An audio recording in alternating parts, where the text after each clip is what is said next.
Below average എന്ന് പറയുന്ന കുട്ടികൾക്കൊക്കെ നീറ്റ് കിട്ടും. പാരന്റ്സിന് എനിക്ക് ഇങ്ങനെ ഒരു ഡ്രീം ഉള്ള കാര്യം അറിയില്ലായിരുന്നു. നീറ്റ് ഇപ്പൊ എന്തായാലും ഗവൺമെന്റ് മെഡിക്കൽ കോളേജ് ഉറപ്പിച്ചിട്ടുണ്ട്. ഇതെന്നെ കൊണ്ട് പറ്റുകയില്ല എന്ന് ഏകദേശം മനസ്സിൽ ഉറപ്പിച്ചിട്ടുണ്ട്. ഇല്ല, ഞാൻ പഠിച്ചോളാം, ഇടക്കിടക്കടുത്ത് കാണാ, ഇടക്കിടത്ത് കരയാ. എന്നൊക്കെ ഉദ്ദേശിച്ചിട്ടായിരിക്കും പറഞ്ഞിട്ടുണ്ടാവാം. പരീക്ഷയൊക്കെ നിനക്ക് ടെൻഷൻ ഉണ്ടായിരുന്നു? സാറുമാര് വേറെ ഏതോ ലാംഗ്വേജ് സംസാരിക്കണോ. ഓ അടിപൊളി.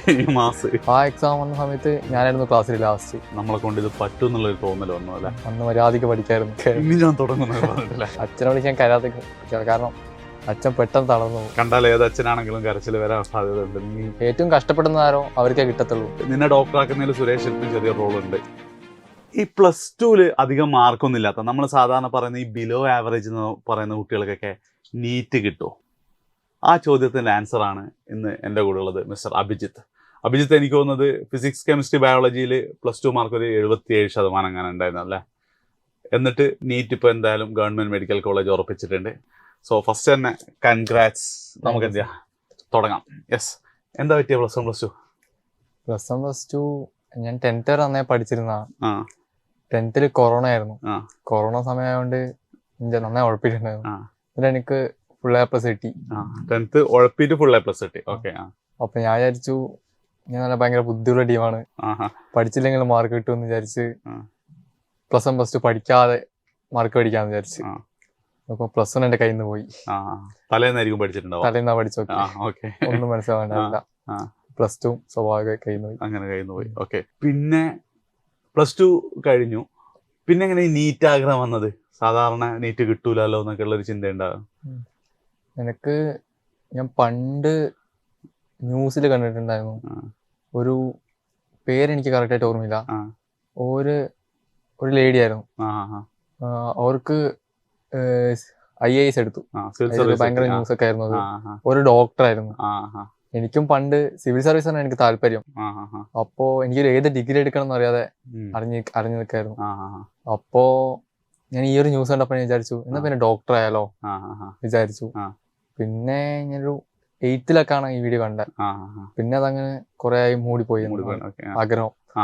പിന്നെ +1 +2 കഴിഞ്ഞ സമയത്ത് ഈ വീണ്ടും എനിക്കത് ഓർമ്മ വന്നു.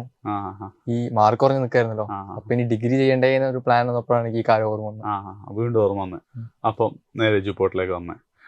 എഡ്യൂപോർട്ടിൽ വരാൻ കാരണം എന്താ? എഡ്യൂപോർട്ടിലോട്ട് വരാൻ കാരണം ഞാൻ ആദ്യം ക്ലാസ് കണ്ടത് തന്നെ ബിലാൽ സാറിന്റെ ക്ലാസ് ആയിരുന്നു. ബിലാൽ സാറ് ഫസ്റ്റ് പറയുന്നത് മൂപ്പരുടെ കഥയാണ്. മൂപ്പരുടെ 10th ക്ലാസ്സിൽ 3 A+, +2 നല്ല മാർക്ക് കുറവായിരുന്നു. എന്റെ മൂപ്പർക്ക് കേരള റാങ്ക് 38. മൂപ്പർക്ക് എന്നെ ഹെൽപ്പ് ചെയ്യാൻ പറ്റുമെന്ന് വിചാരിച്ചു. സാറിനെ തേടിയിട്ടാണ് എഡ്യൂപോർട്ടിലേക്ക് ശരിക്കും വന്നല്ലേ? അല്ല, അപ്പൊ പാരന്റ്സ് എന്താ ഒരു സമയത്ത് പറഞ്ഞേ? പാരന്റ്സിന് എനിക്ക് ഇങ്ങനെ ഒരു ഡ്രീം ഉള്ള കാര്യം അറിയില്ലായിരുന്നു. അച്ഛനൊക്കെ പറഞ്ഞ് നീ +1 +2 കളിച്ചിടുന്ന പോലെ അവിടെ പോയി കളിച്ചടക്കാനല്ലേ, ഇവിടെ അതല്ല ഡിഗ്രി നോക്കിയാൽ മതി എന്ന് അച്ഛനൊക്കെ പറഞ്ഞിട്ടുണ്ടായിരുന്നു. ഞാൻ പിന്നെ അച്ഛനോട് പറഞ്ഞു ഇല്ല അച്ഛൻ ഞാൻ പഠിച്ചോളാം എന്നെ പറഞ്ഞ് അച്ഛനോട് കോൺഫിഡൻസ് കൊടുത്ത് എന്റെ ആഗ്രഹം കൊണ്ട് വന്നു. ഇപ്പൊ അച്ഛൻ പറഞ്ഞു? അച്ഛൻ ഷാബാസ് സാറിന്റെ ഒക്കെ വീഡിയോ കണ്ടുകൊണ്ട് കരഞ്ഞോണ്ടേ ഇരിക്കുക. ഇടക്കിടക്കടുത്ത് കാണുക, ഇടക്കിടത്ത് കരയാ. അങ്ങനെയാണ് എന്നെ കുറിച്ച് പറയുന്നത് കേട്ടിട്ട്. അച്ഛൻ ഹാപ്പി? നല്ല ഹാപ്പിയാണ്. ജ്യൂസ് കുടിക്കുന്നുണ്ട് കേട്ടോ. അപ്പം പറയടാ, നീ പിന്നെ +1 +2 ഉഴപ്പിയത് തന്നെയാണ്. പിന്നെ അപ്പൊ റിപ്പീറ്റിന് വരുമ്പോ ആകെ കിളി പോകൂലേ? ആദ്യത്തെ ഒരാഴ്ചയൊക്കെ എനിക്ക് സാറുമാര് വേറെ ഏതോ ലാംഗ്വേജ് സംസാരിക്കണോ തോന്നി ആദ്യത്തെ ഒരാഴ്ച. പിന്നെ ഞാൻ നന്നായി വർക്ക് ചെയ്യണം തന്നെ വിചാരിച്ചു. നിറയെ ക്വസ്റ്റ്യൻ ചെയ്തിട്ടുണ്ടായിരുന്നു. എന്നിട്ട് നല്ല കയറി വന്നു. ഇതില് ഇപ്പം ആദ്യത്തെ ഒരാഴ്ചയൊക്കെ എന്താണ് ഇതെന്നെ കൊണ്ട് പറ്റുകയില്ല എന്ന് ഏകദേശം മനസ്സിൽ ഉറപ്പിച്ചിട്ടുണ്ട്. പിന്നെ മെല്ലെ ഏത് പോയിന്റില്ല നിനക്ക് എനിക്ക് കിട്ടുന്നൊരു തോന്നലൊക്കെ തുടങ്ങിയത്? കിട്ടുന്നുള്ള തോന്നല് ഒരു ദിവസം ഞാൻ നന്നായി എനിക്കറിയാം ഞാൻ ഫിസിക്സ് നല്ല വീക്കായിരുന്നു. അപ്പോ നിറയെ ക്വസ്റ്റ്യൻ ഞാൻ ശ്രദ്ധിക്കായിരുന്നു. അപ്പൊ ഒരു ദിവസം ഞാൻ ഇങ്ങനെ ക്വസ്റ്റ്യൻ ചെയ്തുകൊണ്ടിരിക്കുന്ന സമയത്ത് എനിക്ക് ഏകദേശം എങ്ങനെയാ ക്വസ്റ്റ്യൻ വരിക എന്നൊക്കെ മനസ്സിലായിട്ടുണ്ടാവും. തുടങ്ങിയ സമയത്ത് ഞാൻ ക്വസ്റ്റ്യൻ ചെയ്യാൻ തുടങ്ങി. ഒരു ദിവസം സനഫ് സാർ ഒരു ക്വസ്റ്റ്യൻ തന്നിട്ടുണ്ടായിരുന്നു ബോർഡിൽ. ഒരു ഫ്ലൂയിഡ്സ് ആയിരുന്നു ക്വസ്റ്റ്യൻ. ഒരു ഡെൻസിറ്റി മാറ്റിയിട്ട് എന്തോ ഒരു ക്വസ്റ്റ്യൻ എനിക്ക് കറക്റ്റ് ആയിട്ട് ഓർമ്മയില്ല. അപ്പോ താഴെ ഡെൻസിറ്റി ഉണ്ടായിരുന്നു, ഡിവൈഡഡ് ബൈ ഡെൻസിറ്റി മാസം എന്താ എനിക്ക് ഓർമ്മയില്ല. എന്നിട്ട് ആ ഒരു ക്വസ്റ്റ്യൻ എല്ലാരും ഇങ്ങനെ വിളിച്ചു നിൽക്കായിരുന്നു. അപ്പോ എനിക്ക് മനസ്സിലായിരുന്നു ആ വോളിയത്തിനെ ഡെൻസിറ്റി ആക്കുന്ന എന്തോ ഒരു കളിയായിരുന്നു. എനിക്ക് ഒറ്റ ഓപ്ഷൻ ഉണ്ടായിരുന്നുള്ളൂ. അപ്പൊ എന്നെ ബാക്കിൽ റംഷാദ് ഇരിക്കുന്നുണ്ടായിരുന്നു. അപ്പൊ റംഷാദിനോട് ചോദിച്ചു, റംഷാദ് സി ആണോ ആൻസർ എന്ന്. അപ്പൊ അതെങ്ങനെ ചോദിച്ചു. അപ്പോ സാർ പിന്നെ വലിയൊരു ഡെറിവേഷൻ ഒക്കെ ചെയ്ത് സി ആയിരുന്നു ആൻസർ. അടിപൊളി മാസ്. അടുത്ത ദിവസം നോക്കുമ്പോ റംഷാദ് എന്റെ അപ്പുറത്ത്, ഷാബാസ് എന്റെ അപ്പുറത്ത്, ഓര് എന്റെ കൂടെ വന്നിരിക്കുന്നതാണ്. അപ്പൊ എനിക്ക് തോന്നി ചിലപ്പോ നേരത്തെ ഞാൻ ക്വസ്റ്റ്യൻ ചെയ്യുന്ന കണ്ടിട്ടായിരിക്കോ. പിന്നെ ഞാൻ ചെയ്യുന്ന ക്വസ്റ്റ്യനെ കാണുമ്പോഴൊക്കെ റംഷാദ് അബി സീൻ പറയായിരുന്നു. അപ്പൊ എനിക്കും കുറച്ചൊക്കെ മനസ്സിലായി തുടങ്ങിയല്ലേ ഇതെനിക്ക് കിട്ടാനുള്ള ചാൻസ് ഉണ്ട്.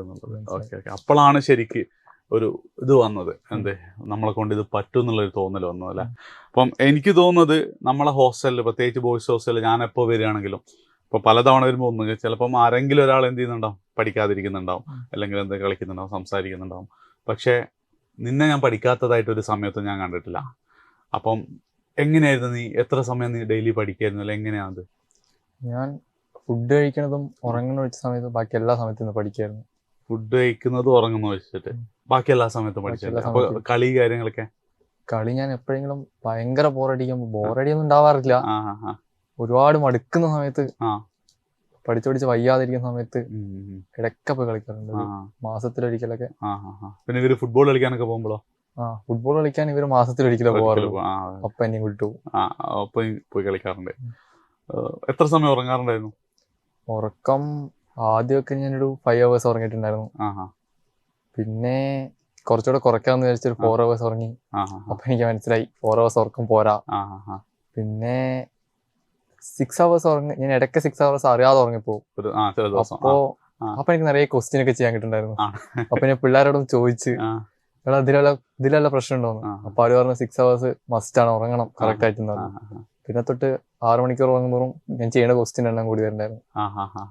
ഓക്കെ, അപ്പൊ 6 hours മാറ്റി സെൽഫ് കണ്ടുപിടിച്ചില്ല. 6 hours ആണ് ഇനിയിപ്പോ 7 മണിക്കൂർ ഉറങ്ങിണ്ടായിരുന്നെങ്കിൽ കുറച്ചും കൂടി ചെയ്യാൻ പറ്റിയായിരുന്നോ? ലാസ്റ്റ് നീറ്റൊക്കെ എക്സാം ആവുന്ന സമയത്ത് ഇനിയിപ്പോ ലാസ്റ്റ് 1 week നമുക്ക് ഒന്നും മലമറിക്കാനില്ല. അപ്പൊ ഞാൻ നന്നായി ഉറങ്ങാനും ശ്രദ്ധിച്ചിട്ടുണ്ടായിരുന്നു. ഉറക്കം കാരണം ഒരു പ്രശ്നം വരണ്ടാന്ന് വെച്ച്. ഓക്കെ, പരീക്ഷയ്ക്ക് നിനക്ക് ടെൻഷൻ ഉണ്ടായിരുന്നോ? നീറ്റ് എക്സാമിന് ഇല്ല, ടെൻഷനൊക്കെ കഴിഞ്ഞിട്ടുണ്ടായിരുന്നു ആദ്യം തന്നെ. പിന്നെ ഇനി അങ്ങോട്ടൊന്നും ചെയ്യാനില്ല, നമ്മൾ ഇത്ര നന്നായി വർക്ക് ചെയ്തിട്ടുണ്ട്, പിന്നെ എന്നെ തന്നെ വിശ്വസിച്ചിട്ടുണ്ടായിരുന്നു. ഓക്കെ, പിന്നെ ഇതില് എങ്ങനെയാണ് എനിക്ക് ഇങ്ങനെ മോട്ടിവേറ്റഡ് ആയത്? പ്രത്യേകിച്ച് ഞാൻ കാണുന്നൊരു വലിയ പ്രശ്നം എന്ന് വെച്ചാൽ, ഇപ്പം നമ്മൾ ലൈഫിൽ ഏതെങ്കിലും ഒരു സ്റ്റേജിൽ ഉഴപ്പിപ്പോയാൽ മിക്കവാറും അതിൻ്റെ ഹാങ് ഓവറിലാണ് ഭൂരിഭാഗം കുട്ടികളുണ്ടാവാം. അതായത് +1 ഉഴപ്പിക്കൊണ്ടാണ് നീ +2 ഉഴപ്പിയത്. പിന്നെ ഇങ്ങനെ പഠിക്കാൻ തോന്നിയത് എങ്ങനെയാ? ഞാൻ വലുതായിട്ട് അങ്ങനെ മോട്ടിവേറ്റഡ് ആയിട്ട് കാര്യങ്ങളൊന്നും ചെയ്യാൻ ശ്രദ്ധിക്കാറില്ല. ഞാൻ ആദ്യമൊക്കെ മോട്ടിവേറ്റഡ് ആവുമായിരുന്നു, മോട്ടിവേഷനുള്ള വീഡിയോ ഒക്കെ കണ്ട് ഭയങ്കര ആവേശത്തില് അങ്ങനെ അങ്ങനെ നോക്കായിരുന്നു. അപ്പൊ എനിക്ക് മനസ്സിലായി, പക്ഷെ അത് കുറച്ചു നേരത്തേക്ക് ഉണ്ടായിരുന്നുള്ളൂ. അപ്പൊ മനസ്സിലായി ഇങ്ങനെ മോട്ടിവേഷൻ അല്ല, വേറെ എന്തുകൊണ്ട് ഇതിന് പിന്നാലെ കുറെ ആൾക്കാർ വർക്ക് ചെയ്യുന്നുണ്ടല്ലോ. അപ്പോ ഒരു ദിവസം വിജി സാർ ഞങ്ങളുടെ ക്ലാസ്സിലോട്ട് വന്ന് പറയുന്നുണ്ടായിരുന്നു, നിങ്ങൾ മോട്ടിവേറ്റഡ് ആയിരിക്കരുത്, മൂപ്പർ ആ രാജ്യത്തിലെ പ്രധാനമന്ത്രി ആവുന്ന വെച്ച് കഴിഞ്ഞാൽ മൂപ്പർ ആദ്യം മോട്ടിവേഷണൽ സ്പീക്കേഴ്സിനെ നിരോധിക്കും എന്ന് പറഞ്ഞു. നമ്മൾ ഡിസിപ്ലിൻഡ് ആയിട്ട് ഒരു കാര്യം ചെയ്യുകയാണെങ്കിൽ നിങ്ങൾക്ക് എന്താണെങ്കിൽ അത് കിട്ടും എന്ന് പറഞ്ഞിട്ടുണ്ടായിരുന്നു. എന്നാണ് ഞാൻ ഇതിന്റെ പിന്നാലെ നടക്കുന്നത്. അതായത് മോട്ടിവേഷൻ മാറ്റി ഡിസിപ്ലിൻ ആണ് ഇമ്പോർട്ടന്റ് എന്നുള്ളത്. അപ്പം എങ്ങനെയാ അത് കീപ്പ് ചെയ്യാൻ പറ്റിയ? നമ്മളെ വർക്ക് ചെയ്യണതാണ്, നമ്മളെ വർക്ക് ചെയ്യുന്നത് തന്നെയാണ് നമുക്കുള്ള ഏറ്റവും വലിയ മോട്ടിവേഷൻ. നമ്മളെ വർക്ക് ചെയ്യേണ്ടത് നമുക്ക് തോന്നുമ്പോ നമ്മൾ തന്നെ വീണ്ടും വീണ്ടും ആ വർക്ക് ചെയ്തുകൊണ്ടേയിരിക്കാൻ തോന്നുന്നു.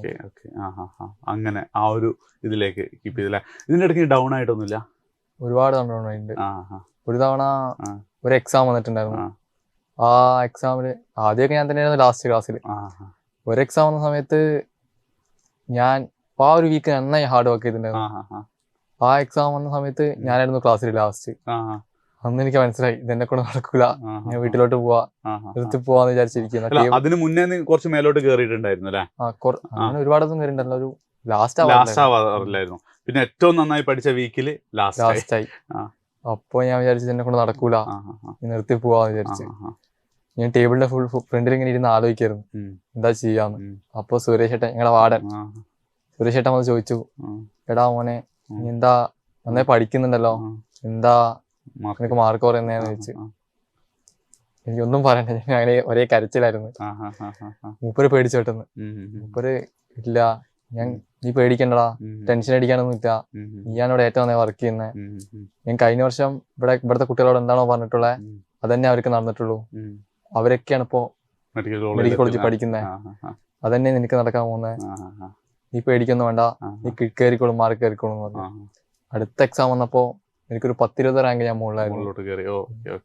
അപ്പൊ ശരിക്കും പറഞ്ഞാല് നിന്നെ ഡോക്ടർ ആക്കുന്നതിൽ സുരേഷ് ചേട്ടന് ചെറിയ റോൾ ഉണ്ട്. ചെറിയ റോൾ, വലിയ റോൾ ഉണ്ട് അല്ലേ?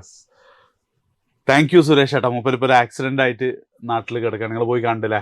എക്സാം എഴുതി കഴിഞ്ഞപ്പോ ഇവരെല്ലാരും എന്ത് ചെയ്തിട്ടുണ്ട്, നേരെ വേറെ ആഘോഷങ്ങൾക്ക് മുന്നേ സുരേഷ് ചേട്ടനെ കാണാനാണ് പോയത്.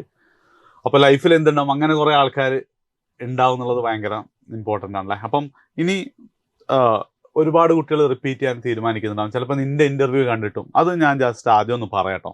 അതായത് ഇവന്റെ 77% കിട്ടി, നീറ്റ് കിട്ടുമെന്ന് പറയുമ്പോൾ എല്ലാവരും ആവേശത്തോടെ അവന് അഭിജിത്തിന് കിട്ടുകയാണ് എനിക്കും കിട്ടുമെന്ന് പറഞ്ഞിട്ട് വരും. പക്ഷെ അതല്ല കേട്ടോ അതിന്റെ റിയാലിറ്റി. അതായത് അഭിജിത്തിനെ പോലെ 77 കിട്ടിയിട്ട് കിട്ടാത്ത ഒരുപാട് ആൾക്കാരായിരിക്കും കൂടുതലുണ്ടാവും. പക്ഷെ അഭിജിത്തിന് കിട്ടിയത് അവന്റെ ഒരു വർഷത്തെ നിരന്തരമായിട്ടുള്ള പരിശ്രമമാണ്, അല്ലാതെ ജസ്റ്റ് റിപ്പീറ്റ് ചെയ്തുകൊണ്ട് മാത്രമല്ല. അപ്പം അത് നിങ്ങൾ എപ്പോഴും മനസ്സിലാക്കണം. ആ പരിശ്രമം നിങ്ങൾക്കില്ലെങ്കിൽ പ്രത്യേകിച്ച് കാര്യമൊന്നും ഉണ്ടാവില്ല.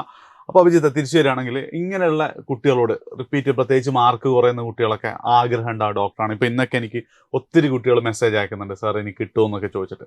അപ്പം ഞാൻ അവരോട് പറഞ്ഞത് 2 ദിവസം കൊണ്ട് എന്താണ് അഭിജിത്തിന്റെ ഇന്റർവ്യൂ, എന്താ നിനക്ക് അവരോട് പറയാനുള്ളത്? മെയിനായിട്ട് പറയേണ്ടത്, നിങ്ങൾ ആദ്യം ഫ്രണ്ട്ഷിപ്സ് ഒന്നും വെക്കരുത്.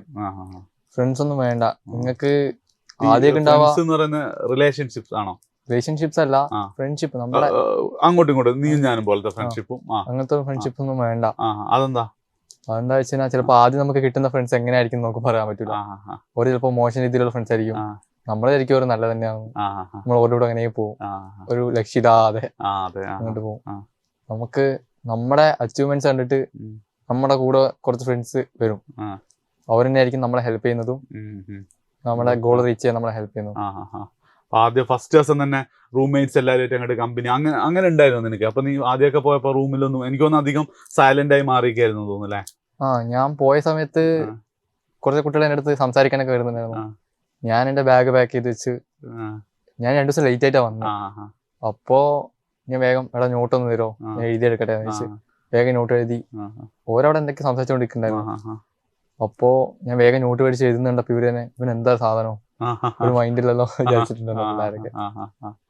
ഓക്കെ. പിന്നെ എനിക്ക് തോന്നുന്നത് ഷഹബാസ് അവരൊക്കെ ആയിട്ട് ഒരു പഠനത്തിന് വേണ്ടിയിട്ടുള്ള ഒരു ഫ്രണ്ട്ഷിപ്പ് മാത്രമാണല്ലേ നീ കീപ്പ് ചെയ്തത്? ഒരു പരിധിവരെ ഭയങ്കര ഇമ്പോർട്ടൻ്റ് ആണ് കേട്ടോ. അതായത് പഠനത്തിൽ നമ്മളെ തടയുന്ന എന്താണോ അത് മുഴുവൻ നമ്മൾ ഒഴിവാക്കുക എന്നുള്ളത് തന്നെയാണല്ലേ അതിന്റെ ഒരു റിയാലിറ്റി. നന്നായി ഷാബാസ്, റംഷാദ്, സിനാൻ ഇവരൊക്കെ നന്നായി ഹെൽപ്പ് ചെയ്തു. ഇങ്ങനെ ഒരു ഫ്രണ്ട്ഷിപ്പ് എന്നെ നന്നായി ഹെൽപ്പ് ചെയ്തിട്ടുണ്ട്.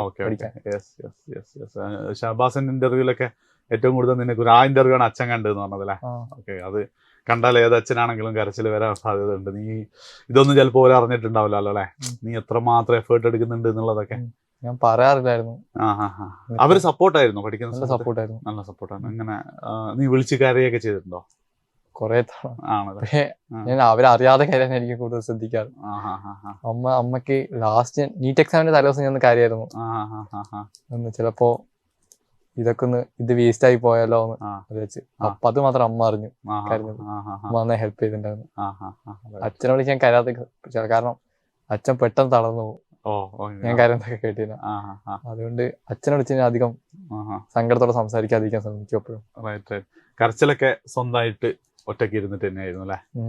റൈറ്റ്. പിന്നെ ഒന്നതാണ് അധികം ഫ്രണ്ട്ഷിപ്പ് വേണ്ട, വേറെ എന്തെങ്കിലും ഇപ്പൊ +1 +2 കുഴപ്പുന്ന ആൾക്കാരോട് എനിക്ക് പറയാനുള്ളത്, ഞാൻ പറയണേ നിങ്ങൾ വിചാരിക്കുന്ന പോലെയല്ല. ചിലപ്പോൾ നിങ്ങൾ എന്നെ കണ്ടിട്ട് വിചാരിക്കുന്നുണ്ടാവും +1 +2 കളിച്ചിരുന്നിട്ട് നീറ്റ് എക്സാമിന് 1 മാസം കാണിക്കാന്ന്. നടക്കൂല. 24 ലക്ഷം പേരാ എഴുതുന്നേ. ഓര് ചിലപ്പോ +1 +2 നന്നായി പഠിച്ചവരായിരിക്കും ആദ്യം വരുന്ന 25,000 പേര് ഓൾ ഇന്ത്യ കോട്ട കയറാൻ വന്ന. ആ 25,000 പേര് ഏറ്റവും കഷ്ടപ്പെടുന്നതാരോ അവർക്കേ കിട്ടത്തുള്ളൂ.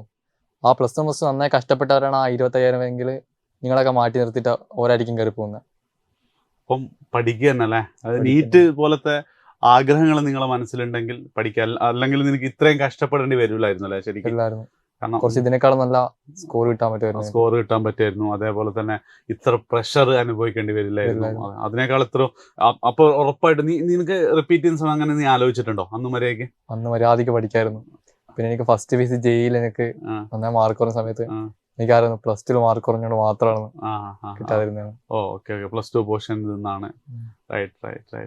ഓക്കെ, അപ്പം എനിക്ക് തോന്നിയത് എന്താ വെച്ചാല് അഭിജിത്ത് ഭയങ്കര ഡിറ്റർമൈൻഡ് ആയിരുന്നു.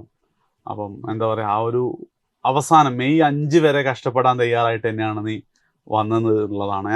ഇത് അഭിജിത്ത് ശരിക്ക് മാതൃകയാക്കേണ്ട ഒരു എക്സാമ്പിൾ ആണ് കേട്ടോ. അതായത് വെറും എക്സാമ്പിൾ 77 എഡ്യൂ പോർട്ടിൽ വന്നിട്ട് നീറ്റ് കിട്ടിയിട്ടുണ്ട് എന്ന് പറയാതെ അവൻ കഷ്ടപ്പെട്ടിട്ട് എന്നും കൂടെ പാർട്ടും കൂടെ നിങ്ങൾ ആലോചിച്ചുകൊണ്ട് എന്ത് ചെയ്യുക, നിങ്ങൾ ആ ഡിസിഷൻ എടുക്കുക. നീറ്റ് എന്ന് പറയുന്നത് ആ ഒരു വർഷം നല്ല രീതിയിൽ നിങ്ങൾ എഫേർട്ട് എടുത്തു കഴിഞ്ഞാൽ നിങ്ങൾക്ക് കിട്ടാവുന്ന കാര്യമാണ്. അഭിജിത്ത് അത് തെളിയിച്ചിട്ടുണ്ട്. അതേപോലെ തന്നെ ഇനി നമ്മുടെ ഷാഫി വരുന്നുണ്ട്. ഷാഫിക്കൊക്കെ ആ ഒരു കഥകൾ നിങ്ങളോട് പറയണ്ടാവും. പക്ഷേ നിങ്ങൾ എവിടെ റിപ്പീറ്റ് ചെയ്യാൻ ചേരുകയാണെങ്കിലും ആ ഒരു വർഷം എഫേർട്ട് എടുക്കാൻ നിങ്ങൾ തയ്യാറായിട്ട് ഫുള്ളി ഡെഡിക്കേറ്റഡ് ആയിട്ട് ഡിസിപ്ലിൻഡ് ആയിട്ടില്ല, മോട്ടിവേറ്റഡ് അല്ല, ഡിസിപ്ലിൻഡ് ആയിട്ട് പഠിക്കാൻ തയ്യാറാണെങ്കിൽ ഉറപ്പായിട്ടും അടുത്ത വർഷം നിങ്ങൾ അഭിജിത്തിൻ്റെ ജൂനിയറായിട്ട് ഏതെങ്കിലും ഗവൺമെൻറ് മെഡിക്കൽ കോളേജിൽ കാണും അല്ലേ? അപ്പോൾ ശരിയടാ, താങ്ക് യു.